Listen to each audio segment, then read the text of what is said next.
Le Ramadan a commencé jeudi, en fait, et va s'étaler jusqu'au 17 juillet.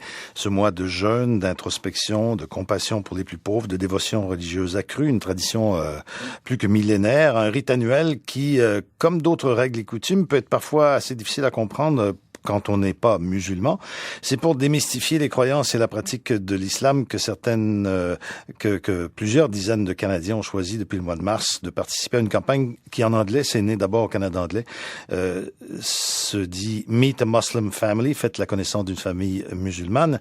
Le principe est simple, dans un foyer musulman, on accueille des personnes qui ne sont pas musulmanes autour d'un souper, histoire de casser la croûte, peut-être de casser certains préjugés aussi.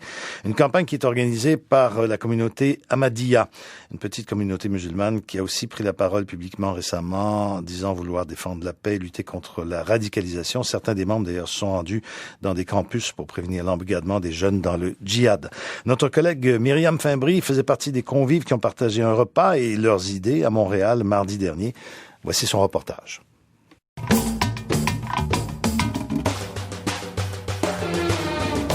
C'est quand même un défi puis une façon à nous de découvrir d'autres choses. On est un jeune couple amoureux qui aime découvrir plein de choses ensemble aussi. Puis aime faire les choses différemment, je dois dire aussi. Je m'appelle Mélissa Montagne, je suis artiste peintre, je vis à Montréal. J'ai 36 ans.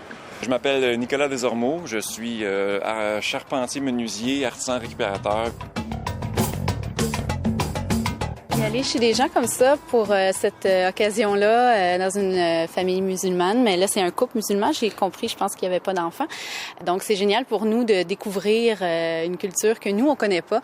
On va avoir plein de questions, on va découvrir. On les connaît, tu sais, mais à travers les médias traditionnels, puis à travers ce qu'on voit dans les journaux, mais ça s'arrête là, tu sais. On a comme, je dirais, moi je ne cacherai pas, j'ai des jugements. Je veux pas dire des jugements, je veux dire a priori. Je dis a priori dans le sens où moi j'ai une opinion de comme ça, ils sont comme ça. Il y a beaucoup de nouvelles négatives sur les musulmans. Musulmans, on pense toujours, les terroristes évidemment, là, puis voile et la grosse affaire, la guerre et tout. Fait que là, ce soir, on casse tout ça, puis ça devient des êtres humains ordinaires.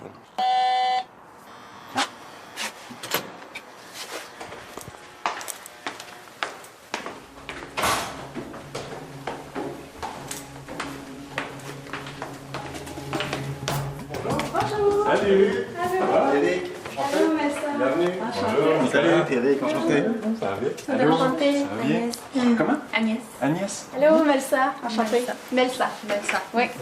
J'ai fait un petit dessert, un petit croustade aux pommes. C'est adorable! Pommes et érable, je sais pas si vous aimez. Celui qui a ouvert la porte du petit appartement, c'est Eric Jamil Franzen, un jeune homme avec une barbe, un teint café au lait et des cheveux crépus. Sa conjointe Agnès Néret, longiligne et aux yeux magnifiques, ne porte pas le voile. Elle a enroulé ses cheveux bruns en chignon. Faire à boire? Ah oui? Jus de pomme, fruits rouges ou exotiques? Moi, je vais prendre le pomme. Ok. Moi, je vais prendre un mélange des trois. Juste pour faire tout différent. Installés dans le canapé, Melsa et Nicolas s'intéressent d'abord au parcours plutôt original de leurs hôtes. Agnès est franco-guadeloupéenne, réceptionniste dans une banque. Eric est belgo-rwandais, responsable des ventes dans une entreprise d'hébergement de sites web.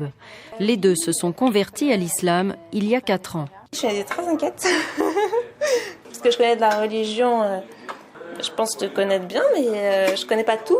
Je sais pas sur les problèmes politiques, par exemple, ce qui se passe dans les pays arabes ou autres, c'est des choses qui me dépassent un petit peu. En fait, le fait d'être musulmane ne fait pas de moi une experte en politique ou en géopolitique ou autre. Qu'est-ce que vous mijotez? Alors, c'est du poulet avec du lait de coco, avec des légumes. Donc, il y a des oignons, il y a des poivrons, il y a du gingembre, il y a du basilic thaïlandais pour le petit goût de menthe. Et de la citronnelle. Puis quelques épices en plus, il y a de la coriandre, un petit peu de cumin aussi. On verra, c'est Eric qui a cuisiné. Parce que moi, j'étais un petit peu fatiguée. Moi, j'étais hors de tout ça. Et puis finalement, il a dit, je prends tout en main, je cuisine, je fais le ménage. C'est l'homme idéal? Presque. C'est pas tous les hommes musulmans qui font le ménage et la cuisine? Il y en a beaucoup plus que vous pensez. Hein. Vraiment, quand je parle avec les autres personnes à la mosquée, parfois certaines femmes me disent « mais je sais même pas cuisiner ». C'est leurs maris qui font tout. que les femmes soient à la cuisine et que les hommes travaillent. D'après moi, c'est un préjugé, effectivement. C'est plus culturel que propre à la religion. Moi, j'ai fait une petite salade de tomates, avocats, olives et cœur d'artichaut. Merci. Qu'est-ce qu'il y a? Je mets dessus à côté. Par rapport à... Mais non, elle est très belle ta salade, elle est très belle ta salade. Je les mets dessus ou à côté? Oui, dessus. Ok. Quand on prend une religion comme ça, est-ce que ça vient avec toutes les, je veux dire conséquences, là, mais avec toutes les le côté alcool, porc? Ah oui, voilà, oui. Après, oui, forcément, ça intervient. Parce que moi, dans ma tête, un musulman, ça mange pas de porc, ça boit pas d'alcool. Mais je sais pas pourquoi, puis... Du bacon! Oh, c'est tellement bon, du bacon! Non, moi, ça me fait pas mal au cœur du tout. En fait, c'est venu naturellement. En fait, on trouve plein d'alternatives, finalement. Enfin, l'alcool, il n'y a pas d'équivalent, mais par exemple, le bacon, moi, j'ai découvert en fait le canard fumé. Enfin, j'adore ça. Le canard fumé. Moi, c'est sûr que pas manger de porc, il y a sûrement une raison logique en quelque part, mais je la comprends pas, je la connais pas. Fait que oui, je trouve ça étrange. Spécifiquement, là, ces deux choses-là, à part pour le fait que c'est historique. C'est juste que c'est pas un choix, c'est une interdiction. Fait que ça, c'est différent. Mais les bénéfices, pour moi, les bénéfices qu'on trouve dans l'islam en se convertissant sont bien plus grands que juste boire d'alcool ou manger du porc. D'autres choses que vous avez une interdiction alimentaire? Le chocolat. Non, le chocolat est autorisé.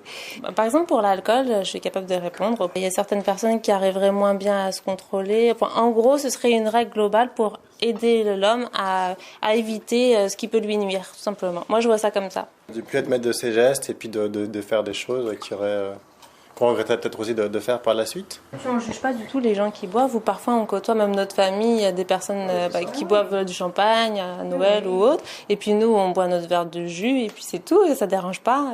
Voilà, chacun fait ce qu'il veut et puis chacun consomme ce qu'il souhaite.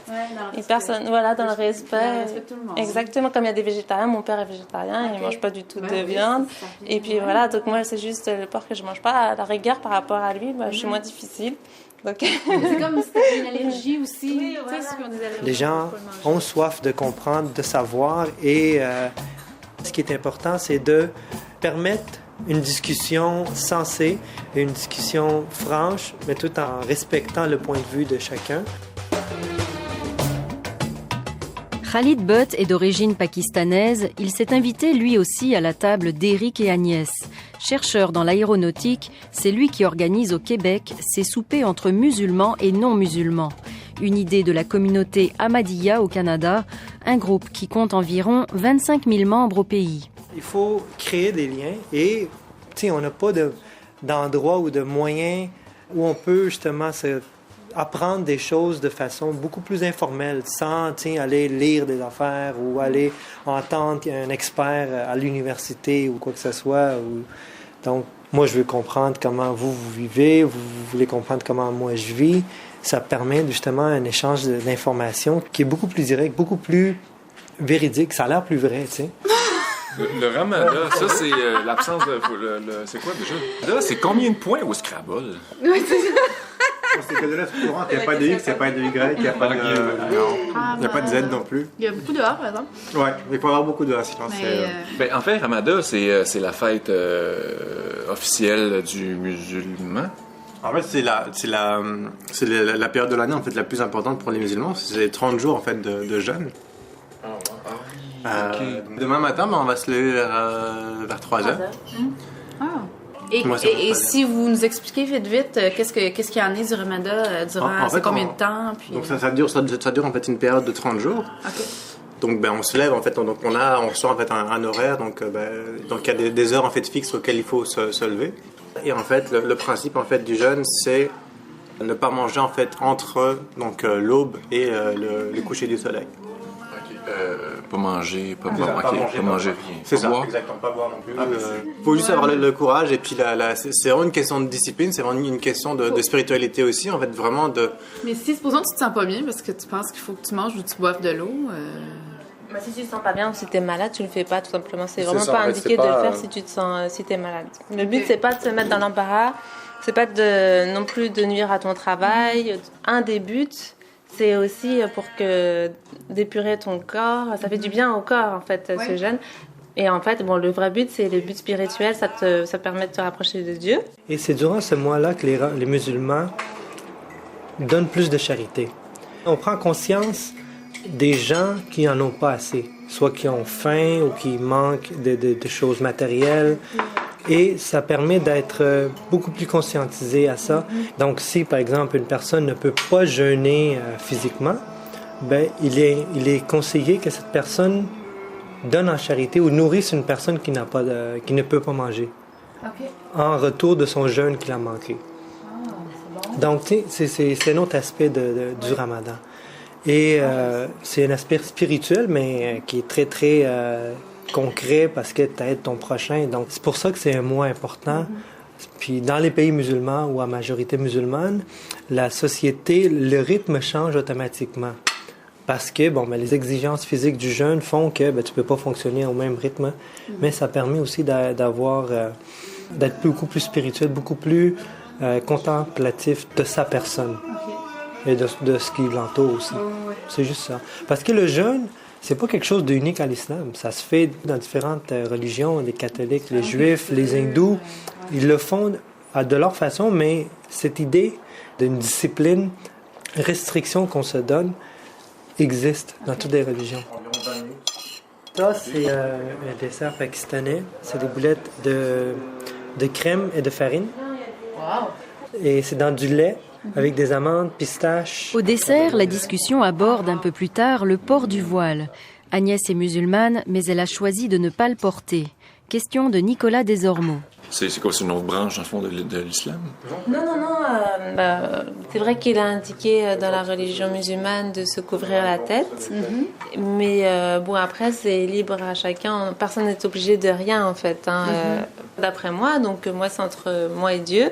Donc, je comprends pas non plus les pays musulmans qui forcent les femmes à se voiler, sachant que dans l'islam, il n'y a pas de contrainte. C'est comme contradictoire pour moi. C'est peut-être culturel, mais je veux dire, à un moment donné, tu décides, OK, sans renier ta culture, tu peux quand même dire, regarde, toi, t'es l'exemple vivant que le voile, tu peux être musulman sans avoir le voile. C'est pour ça que je me dis, mais pourquoi ces gens-là, dans ce cas-là? Tant mieux s'ils aiment ça, je veux dire, c'est eux qui le vivent, mais je veux dire... On voit toujours l'homme comme étant le maître de...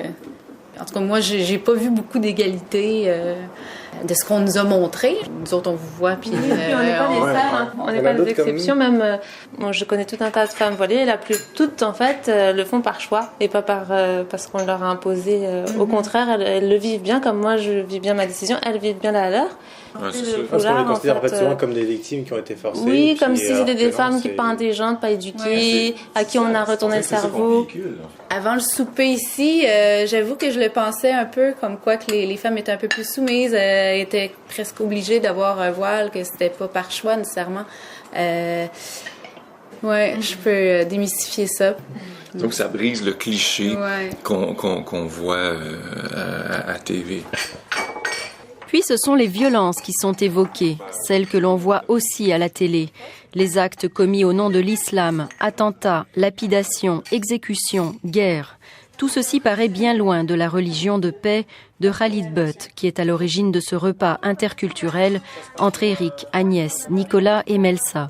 Quand ils commettent des assassinats, des tortures, des coupes des têtes, des affaires comme ça, mais d'où ils sortent?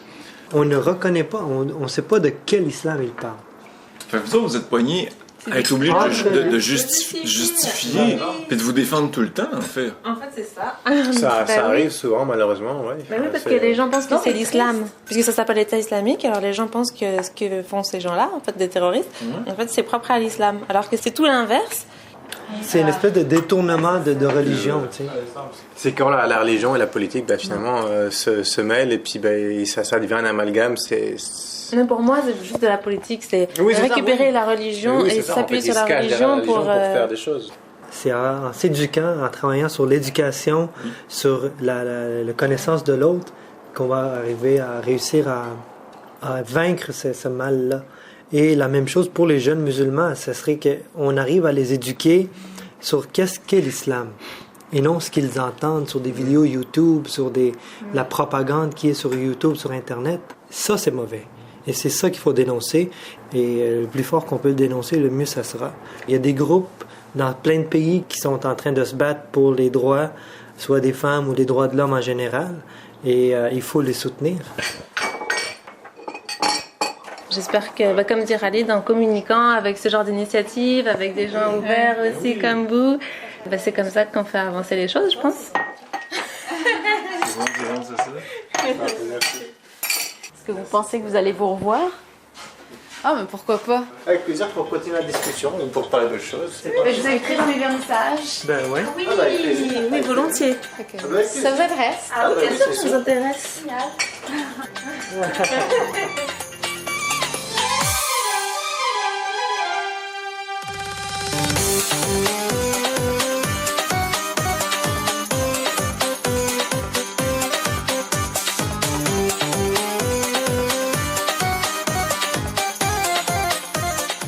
C'était un reportage de Myriam Fimbry qui conclut notre émission d'aujourd'hui.